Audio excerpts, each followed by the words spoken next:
Good Wednesday evening, Bahamas. I'm Altaviz Munnings. Welcome to the Bahamas Tonight, the National Report. The debate over the release of 2 Cuban nationals by the Supreme Court last week made its way to the halls of Parliament this morning as the Member of Parliament for Fox Hill and Foreign Affairs and Immigration Minister, the Honorable Fred Mitchell, set the record straight after he deemed the men a national security risk upon their release. This sparked public controversy as it was also alleged that Mr. Mitchell had previously asked Cabinet to grant the men asylum. Janae Ferguson leads us off tonight with Minister Mitchell addressing all of these issues in Parliament today. Foreign Affairs and Immigration Minister Fred Mitchell hitting back at those he claimed attempted to impugn his character after the release of 2 Cuban nationals who he deemed as a national security risk. Mitchell said the action of their lawyers ought to be questioned after he publicly prayed that Mitchell not be leader or Minister of Immigration. What transpired on television from a noted QC borders on blasphemy and mocking God. It is thoroughly shameful, and he ought to be very careful how he takes the Lord's name in vain.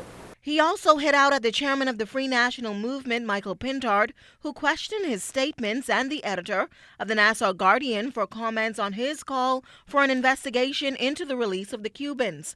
Mitchell noted that the suggestions were made that he was calling the judiciary into question.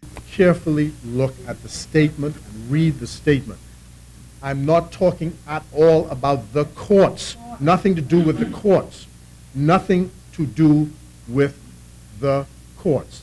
I'm going to say it slowly.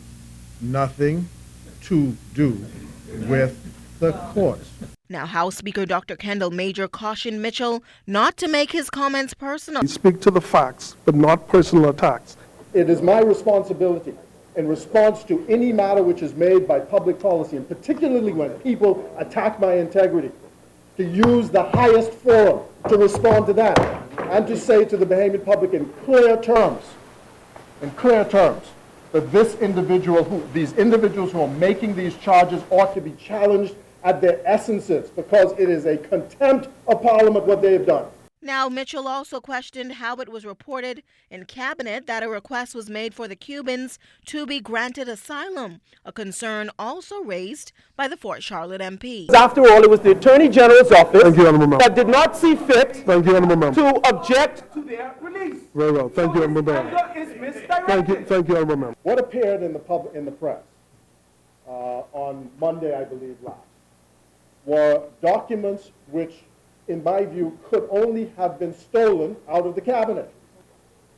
If they looked at the Cabinet paper, they would see that the invitation said as follows: authorize the release of the 2 men with an asylum certificate or otherwise.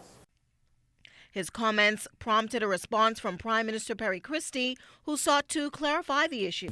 If our neighbor does not want them, if their place of origin does not want them, then we make an effort. No one wants them. And how is it that the Bahamas, with no connection to them, have to be in a position where we have to accept them and have them walk freely around our country and taking responsibility for any manifestation of misbehavior that takes place? That is the position we're in today. And that is what we were trying to avoid at all costs. Now, the Foreign Affairs Minister also revealed in the House the 2 criminal records of the Cubans.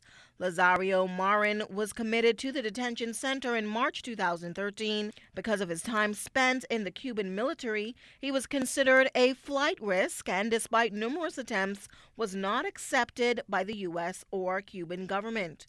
Carlos Manzona had no record of where he was arrested and later sent to prison for inciting an uprising and attempted escape.